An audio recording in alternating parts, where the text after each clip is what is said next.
बिस्मिल्लाहिर्रहमानिर्रहीम।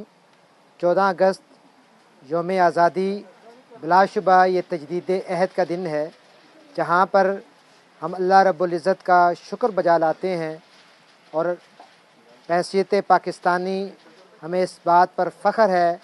और पाकिस्तान के हवाले से पाकिस्तान ने मुख्तलिफ़ नशेब व फ़राज़ देखे हैं, मुख्तलिफ़ दुश्वार गुज़ार घाटियों से ये वतन अज़ीज़ गुज़रा है, लेकिन पाकिस्तान की 79 साल की तारीख़ इस बात पर शाहिद है कि पाकिस्तान ने अपने ईमान, यकीन और इत्तेहाद के साथ तरक्की की है, तामीरी जज्बे के साथ पाकिस्तान आगे बढ़ा है। बिलाशुबा इन कामयाबियों पर और पाकिस्तान का इस वक्त जो पूरी दुनिया में एक तशख़्ख़ुस है, और पाकिस्तान हालियन मुआहदे के नतीजे में भी जो पाकिस्तान की अस्करी ताकत उभर कर आई है और पाकिस्तान ने अपनी हैसियत को मनवाया है, एक बहुत बड़ी कामयाबी है।